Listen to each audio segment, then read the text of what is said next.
Selamat Shalom Bapak Ibu, Saudara-saudara yang dikasihi dan diberkati oleh Tuhan. Nah, saudara-saudaraku, kita tahu bersama bahwa setiap daerah dan setiap suku pasti memiliki budaya dan tradisi yang berbeda-beda. Apalagi bangsa Indonesia kita ini yang terdiri dari ratusan pulau-pulau. Ada begitu banyak suku-suku yang ada di bangsa Indonesia ini. Dan setiap suku biasanya dia punya tradisi, dia punya kebudayaan yang berbeda dengan suku-suku yang lain. Bayangkan saudaraku, begitu kentalnya tradisi dalam setiap suku, dalam setiap daerah, ya, sehingga bahkan ketika Injil masuk di satu suku itu dan memenangkan banyak jiwa, sehingga ada banyak jiwa yang saat ini sudah menjadi pemeluk agama Kristen. Tetapi sekalipun saudaraku, banyak manusia, banyak orang yang sudah memiliki kepercayaan kepada Tuhan, yang sudah menjadi Kristen, namun begitu sulitnya mereka untuk melepaskan diri daripada yang namanya ikatan tradisi, ikatan kebudayaan. Karena ini, saudaraku, sudah berakar ratusan bahkan bisa ribuan tahun yang sudah mereka lakukan, jalankan turun-temurun, bahkan dari sejak nenek moyang mereka. Nah, saudara-saudaraku yang dikasihi dan diberkati oleh Tuhan, memang tidak semua budaya, tidak semua tradisi yang ada di satu daerah, yang ada di satu suku, ketika Injil itu masuk, ketika Alkitab itu menjadi pegangan umat yang percaya, ya, seorang Kristen yang menjadikan firman Tuhan, kitab suci itu sebagai otoritas tertinggi, ya, yang berdaulat, yang mengatur kehidupan dia, ya, tentunya saudara, walaupun kitab suci ini sudah menjadi pegangan, tetapi tidak semua tradisi, tidak semua kebudayaan yang ada di satu daerah atau satu suku itu bertentangan dengan kitab suci. Ya, tidak semua tradisi, tidak semua kebudayaan. Tetapi sebagai orang yang percaya, yang diberikan oleh Tuhan, dikaruniakan Roh Kudus-Nya, tentu kita akan diberikan pengertian, kita akan diberikan hikmat, kita akan diberikan kepekaan oleh Tuhan, sehingga kita bisa memilah-milah, kita bisa memilih-milih mana budaya, mana tradisi yang bertentangan dengan kitab suci, dan mana tradisi dan budaya yang tidak bertentangan dengan kitab suci. Sehingga kalau ada tradisi atau budaya yang tidak bertentangan, ya tentunya tidak apa-apa kita lakukan, ya. Tetapi saudaraku, yang fatalnya kalau ada tradisi atau kebudayaan, ya, yang masih dilakukan oleh seorang Kristen yang mengklaim diri sebagai anak Tuhan, padahal jelas bahwa budaya dan tradisi itu sangat bertentangan dengan firman Tuhan. Kita tahu bahwa ada suku-suku, ya, khususnya di negara Indonesia ini, yang begitu kental dengan adat istiadatnya, tradisinya, ya. Apalagi kalau daerah tempatnya Pak Sinulingga, Pak Ibu Haryanja, ada Ibu Hutapea, ya. Di Batak sana ada tradisi, ada adat istiadat yang begitu kental, yang begitu kuat. Nah, jangan sampai ada tradisi-tradisi yang masih dijalankan oleh kita sebagai anak Tuhan, sebagai seorang Kristen, pengikut Yeshua HaMasyiah, padahal tradisi itu sangat bertentangan dengan firman Tuhan. Ya, itulah sebabnya saya mau ingatkan dan garis bawahi lagi kepada kita, saudaraku, dengan sebuah kalimat, jangan membenarkan apa yang sudah menjadi kebiasaan. Jadi jangan membenarkan, saudaraku, apa yang sudah terbiasa kita lakukan. Oh, karena ini sudah dilakukan oleh nenek moyang kita turun-temurun ratusan tahun, bahkan ribuan tahun yang lalu kita anggap ini sebagai kebenaran. Sehingga ketika ada kebenaran yang hakiki justru diperkenalkan, disampaikan kepada kita, malah kita tolak. Kita lebih berpegang kepada apa yang sudah biasa dilakukan sejak zaman dulu, turun-temurun, sudah ratusan bahkan mungkin ribuan tahun yang lalu. Ya, jangan, saudara. Tetapi mari kita justru membiasakan diri dengan apa yang benar. Sekali lagi, saudaraku, saya menggarisbawahi kalimat ini untuk kita semua. Jangan membenarkan apa yang sudah terbiasa. Tetapi biasakanlah, ya, biasakanlah diri kita justru dengan apa yang benar. Sekalipun mungkin kebenaran itu baru kita dengar, sekalipun kebenaran itu baru diperkenalkan, tetapi kalau apa yang diperkenalkan itu memiliki dasar yang kuat, memiliki dasar alkitabiah, ada ayat-ayat firman Tuhan yang mendukung hal itu, maka jangan kita menolak. Kalaupun, saudaraku, kita belum bisa menerima kebenaran-kebenaran itu, karena memang kita tidak terbiasa dengan kebenaran itu, dengan pola kebenaran itu, maka jangan dulu kita menolak. Jangan kita mengeraskan hati kita, tetapi mari kita lembutkan hati kita.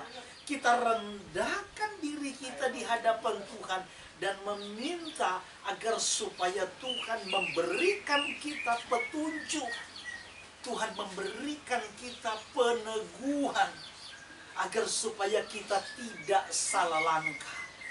Karena saya selalu ingatkan kepada kita, dan saya begitu percaya bahwa tuntunan Tuhan dalam kehidupan setiap umat yang percaya kepada umat yang Dia pilih, umat yang Dia tebus, tidak pernah stagnan, tidak pernah berhenti di tempat, tidak pernah jalan di tempat. Tetapi, saudaraku, tuntunan Tuhan itu Dia terus bergerak dinamis. Tuhan akan menuntun setiap orang yang Dia pilih, yang Dia tebus, kepada seluruh isi hati dan kehendak Tuhan. Itulah sebabnya, saudara-saudaraku, di dalam perikop yang kita baca pun hari ini, kita melihat di sana bahwa ada sebuah tradisi. Ya, tradisinya apa? Kita tahu bahwa kata firman Tuhan, Yahuda itu punya tiga orang anak. Yang pertama namanya yang kedua namanya Onan, kemudian yang ketiga namanya Sela.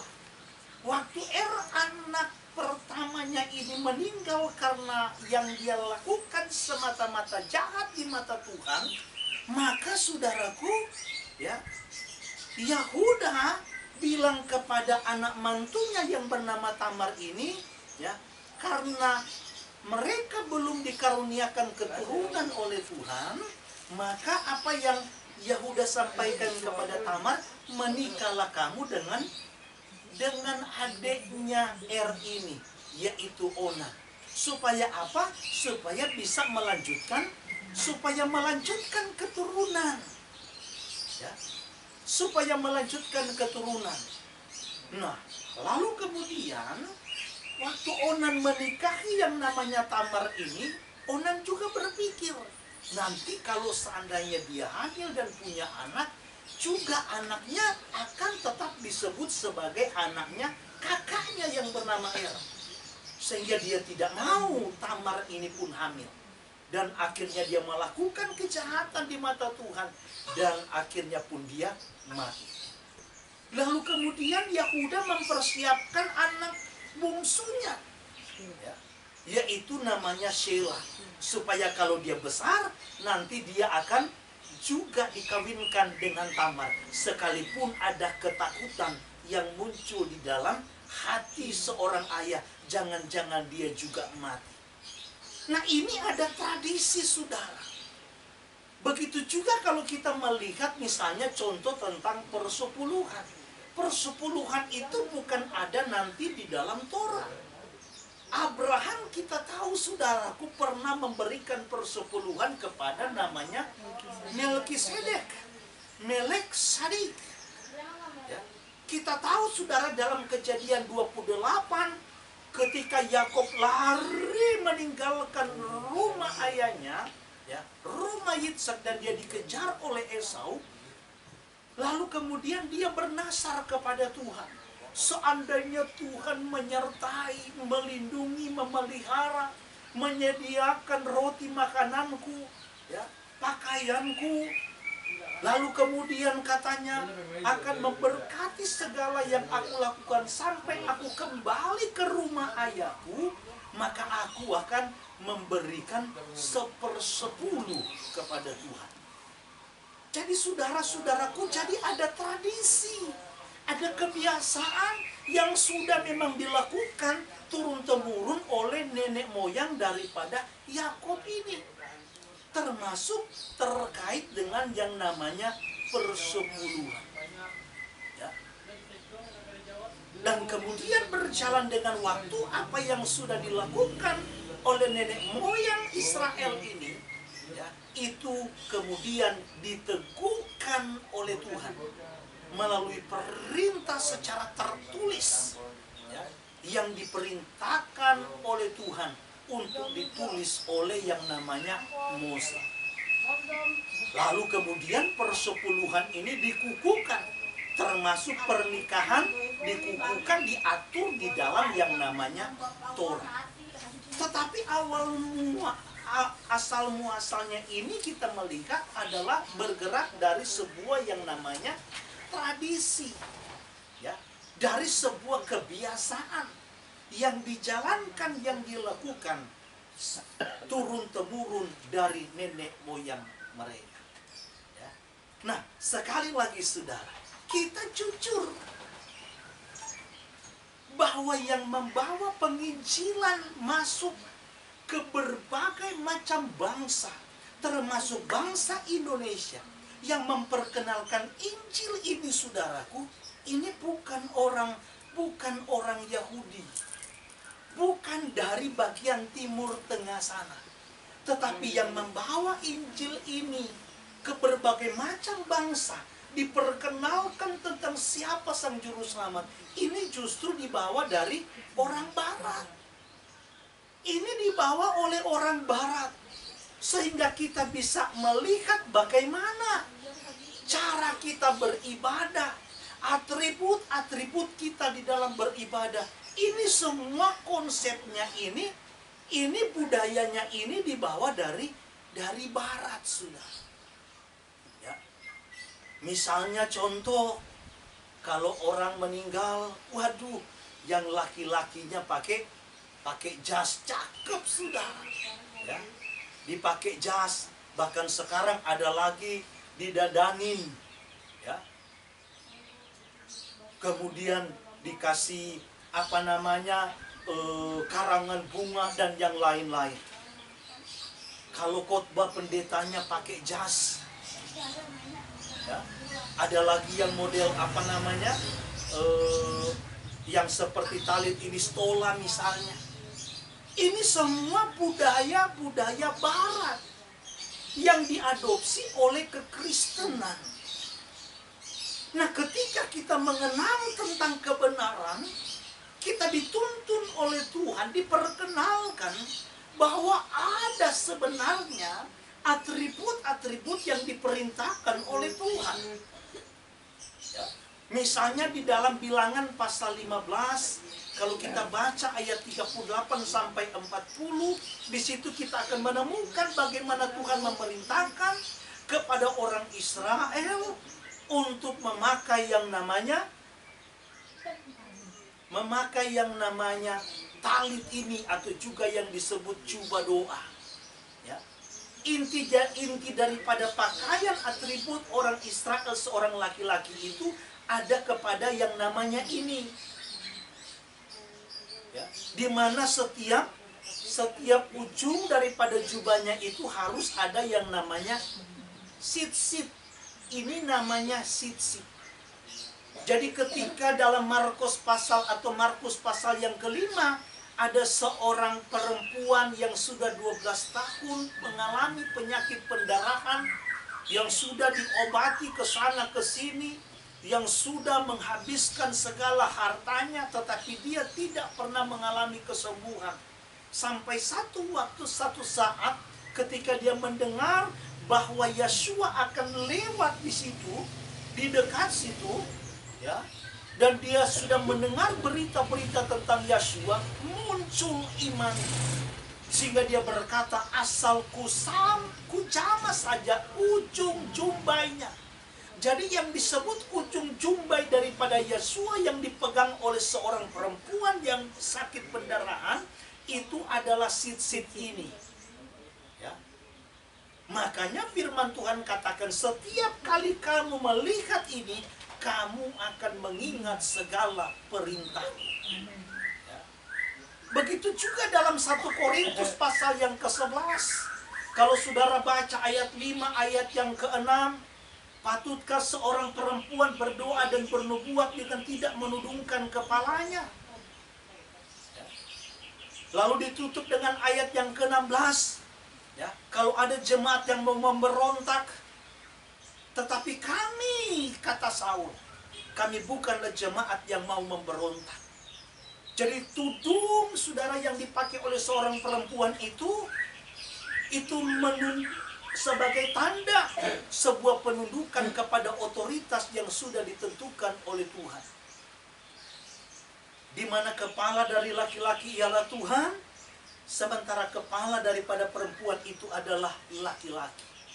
Jadi ini adalah merupakan simbol, lambang dari penundukan seorang perempuan terhadap otoritas hierarki yang sudah dibuat oleh Tuhan. Lalu muncul pertanyaan, apakah salah kalau misalnya ada orang memakai stola? Apakah salah kalau ada seorang pendeta atau hamba Tuhan yang memakai jas? Tidak salah, saudara. Jangankan dia pakai stola, nggak pakai juga tuh juga tidak salah. Jangankan dia pakai jas, pakai kemeja, pakai kaos biasa pun tuh juga tidak salah.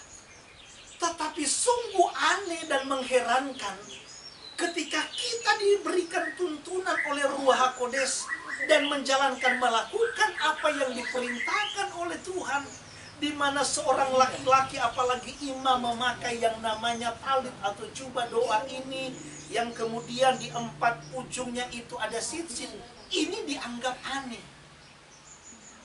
Lucu ya saudara. Kalau ada misalnya saudaraku ibadah di mana di sana perempuan-perempuan memakai tudung sebagai bentuk penundukan diri kepada hierarki, kepada otoritas yang sudah ditentukan oleh Tuhan, dianggap aneh. Orang Kristen menganggap sekarang sudah ada aliran Islam karena ibu-ibunya waktu ibadah itu memakai tudung alias berkerudung. Padahal apa yang kami lakukan, apa yang kami jalankan, semua didukung oleh ayat-ayat kitab suci. Ini saudaraku yang saya katakan, yang saya garis bawahi, jangan kita membenarkan apa yang biasa.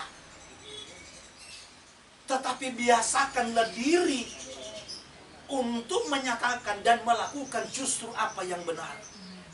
Sekalipun apa yang kita lakukan itu yang saya katakan tadi mungkin baru. Mungkin bukan hal yang biasa, yang umum yang dilakukan oleh orang Kristen pada umumnya.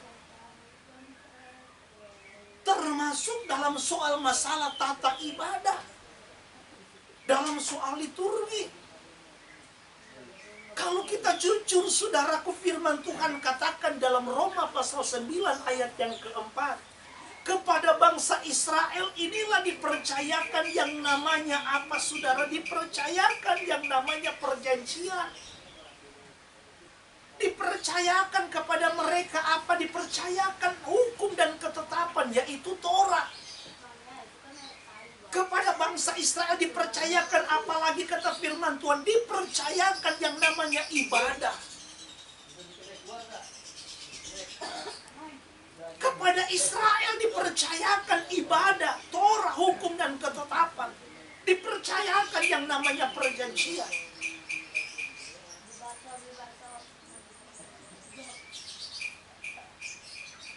Tetapi ketika kita menjalankan dan melakukan, mengikuti sebagaimana apa yang dilakukan oleh orang Israel, orang Yahudi, contoh menyangkut atribut, contoh menyangkut tata ibadah, memang akan dianggap aneh oleh orang Kristen pada umumnya.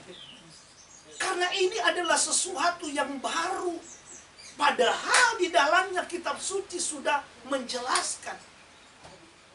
Apa yang kita lakukan diteguhkan oleh kitab suci. Bukan mau-maunya kita ingin tampil beda. Bukannya mau-maunya kita supaya tampak kelihatan keren di mata orang. Bukan. Kita menjalankan hanya apa yang menyenangkan hati Tuhan. Apa yang sudah dibuat oleh Tuhan. Makanya saya selalu ingatkan dan katakan kepada kita, saudaraku, ketika kita mau beribadah, ingat konsep ini.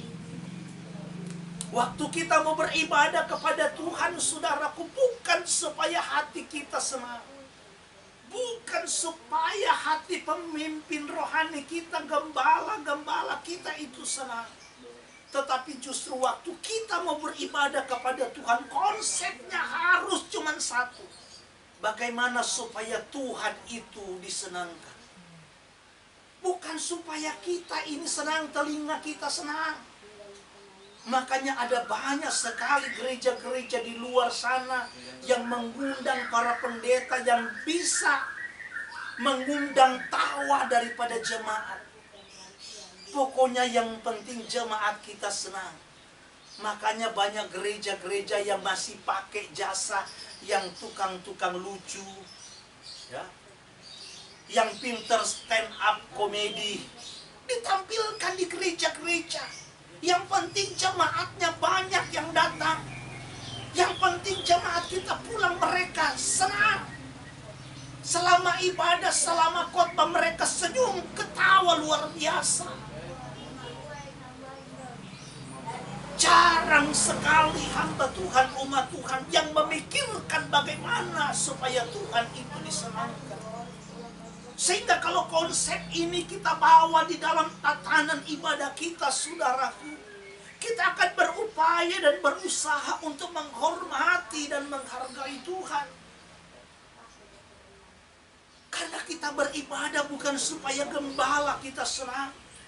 Kita beribadah bukan supaya suami saya senang, bukan supaya istri saya senang, bukan supaya orang tua saya senang. Tetapi bagaimana kita mau beribadah, memberikan yang terbaik kepada Tuhan, supaya Tuhan itu disenangkan. Karena kalau Tuhan itu disenangkan, saudara-saudaraku, maka apa yang menjadi kerinduan kita, menjadi pergumulan kita, menjadi harapan kita, Dia pasti akan memberikan yang terbaik. Nah, itulah sebabnya saudara-saudaraku, di dalam konteks yang kita baca dalam parasa hari ini, khususnya Matthieu pasal 16 ayat yang ke-5 sampai yang ke-12. Yesua berkata di dalam ayat yang ke-6, hati-hati kamu terhadap yang namanya ragi, orang Farisi dan orang Saduki. Berjaga-jagalah, waspadalah terhadap ragi orang Farisi. Saudara-saudaraku yang dikasihi dan diberkati oleh Tuhan, ketika Yesua menyampaikan ini, menegaskan ini kepada murid-muridnya, mereka belum bisa cerna. Mereka belum bisa mudeng, saudara. Mereka masih berpikir secara harafiah bahwa yang dimaksud oleh Yesua saat itu tidak lain adalah roti yang mereka makan. Karena memang saat itu mereka lupa membawa roti. Sehingga mereka berpikir pernyataan Yesua, saudaraku, itu berkaitan dengan apa yang mereka makan. Sehingga Yesua harus menegaskan kepada mereka, kembali berulang kali, bahkan mungkin agak sedikit emosi, dan menyebut mereka, hai engkau angkatan yang kurang percaya. Sudah lupakah kamu bagaimana 5.000 orang laki-laki hanya diberikan makan dengan 5 ketul roti, 2 ekor ikan. Begitu juga peristiwa dengan 4.000 orang. Atau juga masih ada kelimpahan, ada sisa. Masih lupa kakak. Kenapa murid-muridnya belum mudeng, saudaraku, belum bisa mengerti maksud dan tujuan yang disampaikan oleh Yesua? Apakah Yesua kurang urapan? Seperti kita suka katakan, ada pendeta-pendeta sana pokoknya kurang pengurapannya. Kurang pengurapan. Apakah Yesua kurang pengurapan sehingga murid-muridnya tidak mengerti? Dari sini kita bisa melihat, saudaraku, berarti jangankan seorang Nixon Saramina, Yesua sendiri pun ketika dia menyampaikan tentang firman Tuhan, tentang kebenaran, toh juga, saudaraku, murid-muridnya pun masih meresponinya dengan salah. Apalagi seorang Nixon Saramina dengan segala kekurangan dan keterbatasan. Sehingga Yesua harus menegur mereka secara keras, tegas. Sampai mereka itu mudeng berulang kali, sampai mereka mengerti bahwa ternyata yang dimaksud oleh Yesua itu bukanlah roti fisik, bukanlah roti makanan, tetapi yang dimaksud oleh Yesua itu tidak lain adalah hati-hati, waspada terhadap ajaran. Sekali lagi, saudaraku, terhadap ajaran daripada orang Farisi dan Saduki. Ini menjadi renungan, saudara-saudara, bahkan menjadi pertanyaan bagi pribadi lepas pribadi kita, dalam keluarga, bahkan di dalam kehilat, dalam gereja kita. Apakah yang kita kerjakan, yang kita lakukan, yang kita jalankan selama ini benar-benar adalah perintah Tuhan yang hakiki, perintah Tuhan yang murni, yang didasarkan, yang bersumber kepada kitab suci, kepada Alkitab, atau justru sebaliknya hanya merupakan tradisi yang diajarkan oleh bapak-bapak gereja, oleh sinode kita, oleh organisasi, yang dilakukan oleh orang Kristen secara turun-temurun. Makanya Yesua katakan kepada orang-orang Farisi, ahli-ahli Taurat, dalam Matius atau Matthieu pasal 15 ayat 7-9. Percuma bangsa ini memuliakan aku. Percuma bangsa ini beribadah kepadaku. Dengan mulutnya mereka memuliakan aku. Dengan mulutnya mereka memuji aku. Mereka mengagungkan namaku. Tetapi hatinya itu jauh daripadaku. Kok bisa saudaraku mulut dengan hati tidak sinkron? Padahal mulutnya memuliakan Tuhan, memanggil nama yang kudus. Kok bisa hatinya tidak selaras? Ayat selanjutnya bilang, karena apa yang mereka ajarkan, apa yang mereka perintahkan, apa yang mereka lakukan, itu adalah perintah dari manusia. Itu adalah ajaran dari manusia. Dan ini yang harus kita tahu, kita sadari, saudara. Di zaman Yeshua ketika dia ada di bumi itu ada banyak sekali mazhab, ada banyak sekali aliran yang bermunculan, kelompok yang ada di zaman Yeshua. Yang terdeteksi memang aliran yang besar, kelompok yang besar atau mazhab yang besar. Di situ ada mazhab Farisi, ada mazhab Saduki, dan ada mazhab Eseni. Padahal banyak juga mazhab-mazhab yang kecil.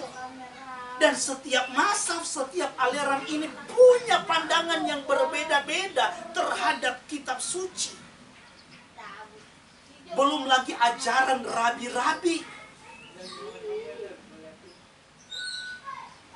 Dan ajaran rabi-rabi ini, saudaraku, itu sudah berlaku, diajarkan turun-temurun. Sehingga orang Yahudi begitu taatnya, begitu takutnya mereka kalau melanggar akan sebuah perintah yang sebenarnya itu bukanlah perintah Tuhan. Yang sebenarnya itu bukanlah amanat yang dari Tuhan, bukan isi hati Tuhan. Tetapi itulah amanat perintah yang dibuat oleh manusia. Dalam hal ini para rabi-rabi di zaman ini. Misalnya contoh hari Sabat tidak boleh berbuat baik sekalipun tidak boleh.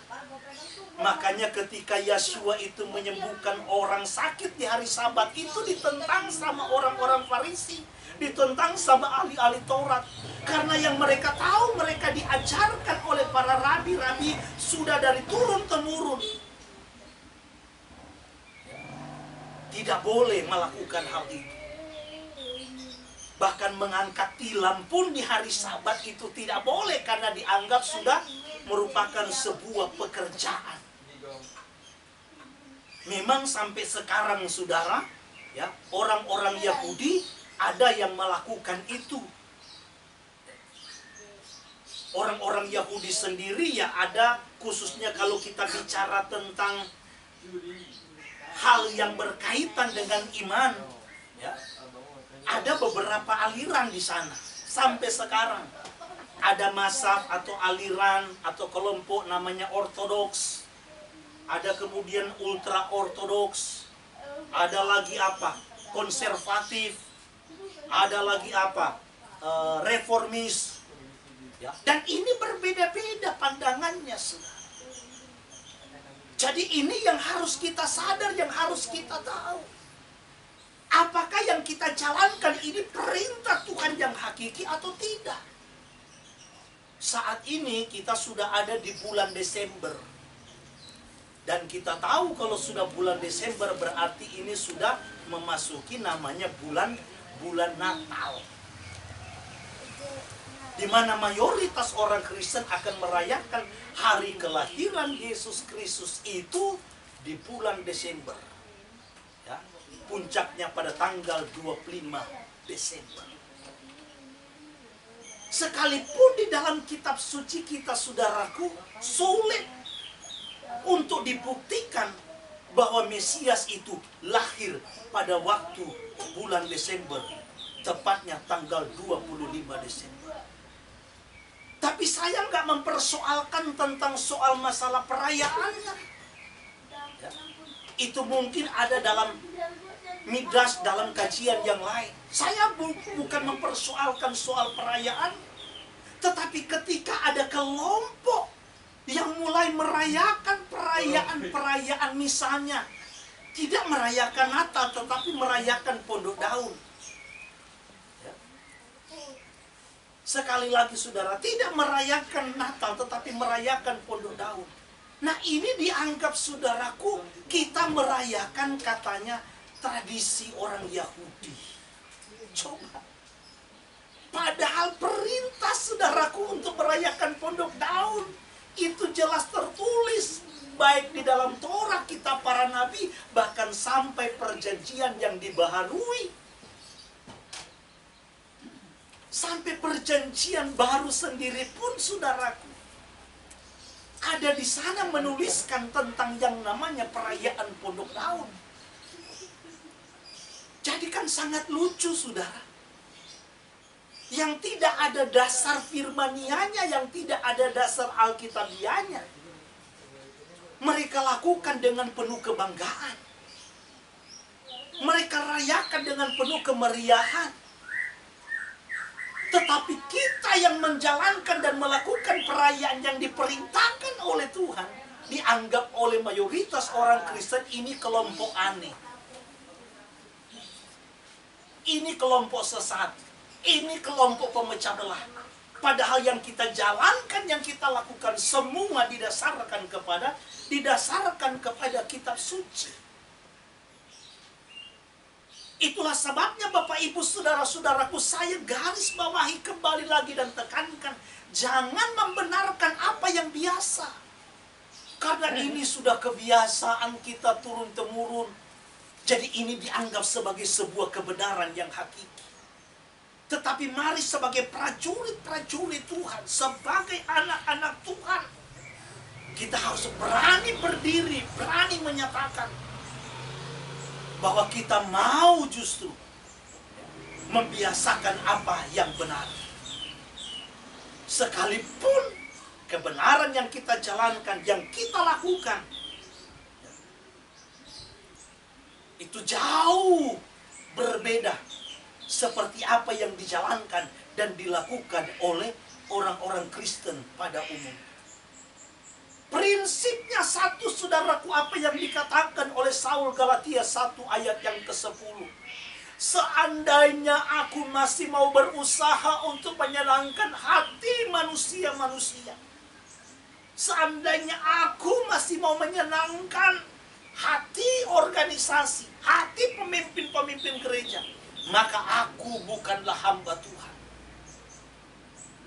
Prinsip daripada Rasul Saul adalah, boleh manusia tidak menghargai dia, boleh manusia tidak senang dengan apa yang dia lakukan, tetapi prinsip Rasul Saul, yang penting hati Tuhan saya disenangkan. Yang penting penghargaan saya bukan datang dari dunia. Yang penting penghargaan yang saya peroleh bukan datang dari manusia, tetapi penghargaan yang saya terima itu datangnya dari Tuhan. Karena Tuhanlah yang saya senangkan. Karena Tuhanlah yang saya muliakan. Itulah sebabnya Bapak Ibu, saudara-saudaraku yang dikasihi Tuhan, jangan kita sekedar ikut-ikutan. Mintalah Tuhan memberikan kepekaan kepada kita semua. Mintalah Tuhan memberikan pencerahan kepada hati kita semua, agar supaya kita tidak ikut-ikutan. Ingat saudaraku, Amsal bilang banyak orang